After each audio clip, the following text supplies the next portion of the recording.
Hello, Google conglomerate viewer! I am still figuring out YouTube, so right now there's like a void behind me. I'll move once I've figured out my stuff. However, I'm not gonna promise anything because this is my space and I am letting you in here for free. And I'm so happy you're here! Let's talk about what you came here for. Monsters! Creatures!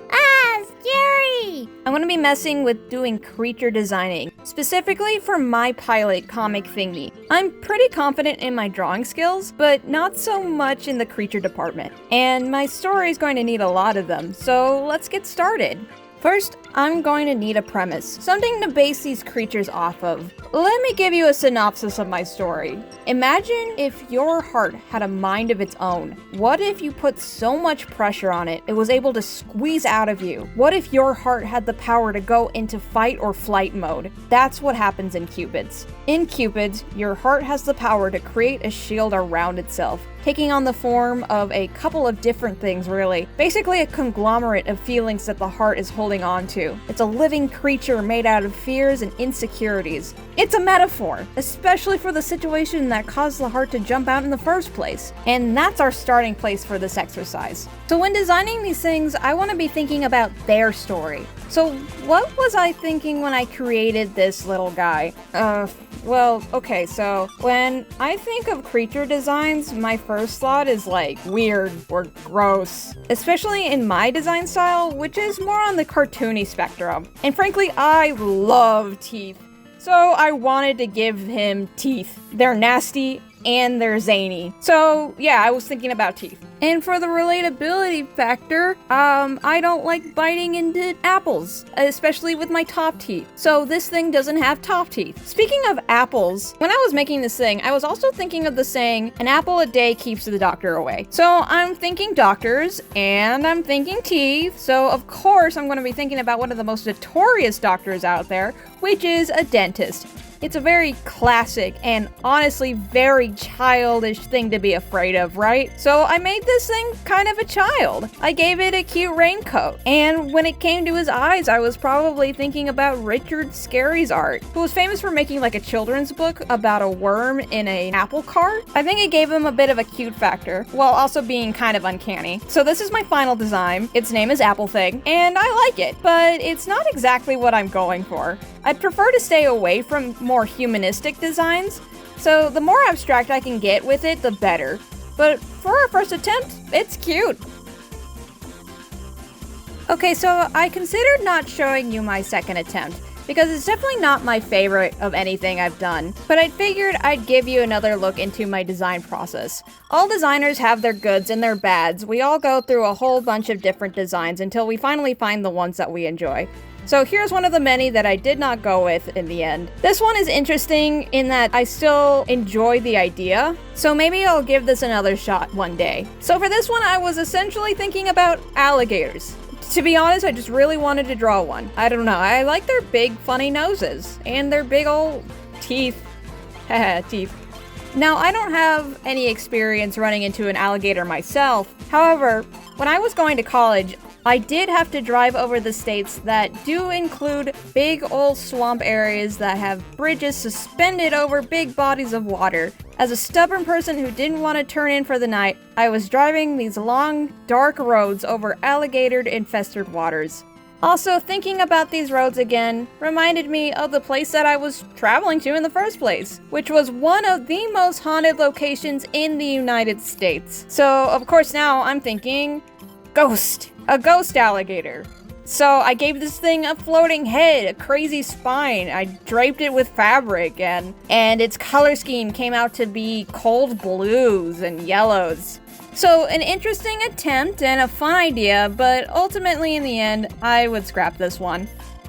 I had a couple of more attempts that I'm not going to show you, but needless to say, I didn't really feel like I was getting anywhere. One design philosophy when it comes to creating anything, including character designs or objects or backgrounds, is to consider how everything would look together. I took this opportunity to have a little fun and draw my main character, who has been a comfort to me for many years. I'm finally presenting him in his own story. I put him on a canvas with my other monsters and continued working. And because working from my own imagination was ending up to be fruitless, I figured it was time to resort to studying a master. Satoshi Matsuura is a home name in the JRPG space. His shape language is beautiful, his colors are magnetic. There's so much personality going into these things, and I love them. You've potentially seen his work, pretty well known for the Bravely Default series. However, you might also know him for a little game called Mother 3. I did not know he worked on Mother 3 until I started working on this video. Mother 3 is one of my biggest creature inspirations, for sure, and it's amazing I get to see some of the work behind something that inspired me so much. Matsuura is online, and he even has a YouTube channel where he gives you ideas on how to approach your creature designing. He also has a book, which is something that I'm definitely going to link in my description, so please check it out. I have a copy of it, and it's amazing. So when studying his work, the best way for me to get an understanding of what I'm looking at is to honestly copy it. So I did 2 creature copies, and once I was done with those, I tried translating Matsuura's style into a different creature with a different art style. I decided on using one of the bokoblins from the video game The Legend of Zelda: The Wind Waker, which is another game that I take a lot of inspiration from artistically. I like my final product, but I think it came out a little rounder than Matsuura's monsters, which use a lot of hard edges to emphasize shape. But for a test run, I liked it. Helps that I love these little guys too, because they're really cute and funny. If you hit it with a hammer, it gets smashed, and it's really cartoony and funny. It's such a good game. Okay, I was feeling a lot more confident now, and I figured I'd put my skills to the test. Time to start something new. And with this one, I also got a little help. I asked my friends, what are some basic fears that people have in general? And my lovely friends came up with the idea of speaking publicly.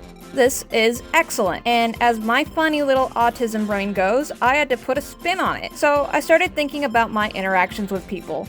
I love making new friends, and I love blabbing about my special interests, which can scare people away pretty easily. So that's where this guy comes in. This guy is an amalgamation of special interests, the fear of looking like a blabbermouth, and the feeling of floundering a conversation. It's got little arms like a dinosaur, its nose is modeled after a rhinoceros beetle, it's got robotic thingies coming out of its head that remind me of Gundam, and it's a fish because it's floundering. This was way more like what I was hoping for. Animalistic, abstract, and most of all, I was having fun with it. I was actually enjoying what I was making. So I actually felt confident. So let's try another one. This next one came from the idea of magical girls. I really love magical girls, and I think it would be really fun to do a study on the monsters from Madoka Magica at some point. For now, I was keeping it cartoony. For this one, I was thinking of a magical girl's familiar. This is based on the idea of, what if you thought you were meant to be something, but the window of opportunity was closing? Did you know magical girls were usually around the age of 14? What if this familiar is looking for its kid? It's taken so long, it's older. So now this thing is all about time, including a little gem that has a clock inside of it. This thing probably has the power to, like, take away your youth or something. Something scary, right? So I made this interesting little femme ET here. And, speaking of aliens, for this last one I was looking at my headphone case, and it's so edgy. It totally reminds me of Invader Zim. So this one goes out to all the Invader Zim girlies out there. I gave it a big hoodie with a giant zipper on it, a big head with big eyes. It's got an antenna with a headphone jack. The feet is kind of like a top needle, so it like spins around.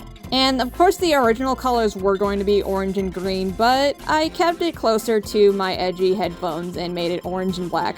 And that kind of gave me this cool little punk alien. And that's it. Those are all of my designs. And now that I was done, it was time to put all of my designs next to each other and see how they feel. And to be honest, I don't really think they mesh well enough.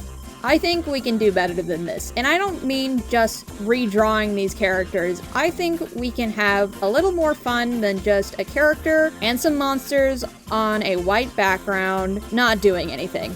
We're gonna make these guys interact. So this part is the most fun. It's when I finally get to do character interactions. I love playing with my toys. I love posing and playing with personalities. And I figured this would be a great exercise to also translate the monsters not only into a design that fits my character better, but also might be a little more animatable, just in case I decide to do this in an animation format. This also gives you a little more insight into my character, who at this point I haven't really introduced. His name is Colt Thunderbolt, and he's here to protect you! Woo! He's my strong transgender hero janitor! I'll probably talk about him again in a different video, just because I draw him so much. But right now, gotta stick to monsters. So I finish up my drawings, and usually I would just leave them on a blank canvas because like many other artists, I really don't like doing backgrounds at all. There's just so much to focus on. I get lost. So generally, I just keep them on a blank space, or I get a little creative because I do like to paint, and I have a little fun with it. So that's what I did here. I threw in some colors, some textures, some interesting shapes, and I called it done. I was like, all right, this is good. Except it's not good. I don't like this. We can do better than this. I can do better than this. I'm an artist. I enjoy this. I like drawing. I'll make a damn background. Let's do it. Okay, now a little bit of background practice.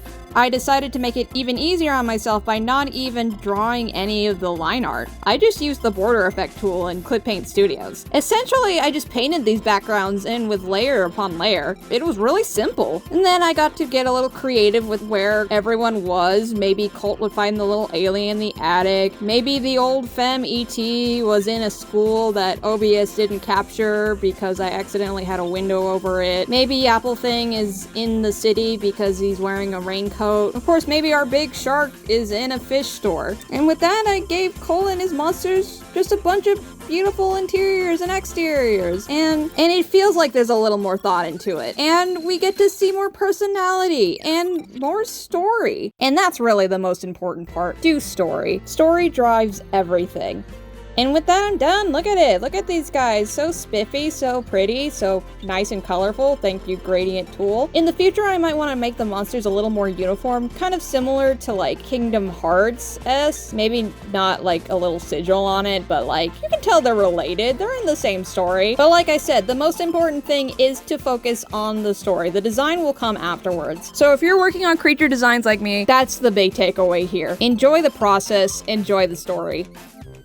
And that's the end of the video. Thank you for watching. I finally made my little own art thing that I wanted to do for like ever. Yippee, yippee, yippee. Anyway, don't forget to check out Satoshi Matsuura's work. His book and his links will be in the description below. Thank you so much, and I'll see you in the next one. Bye!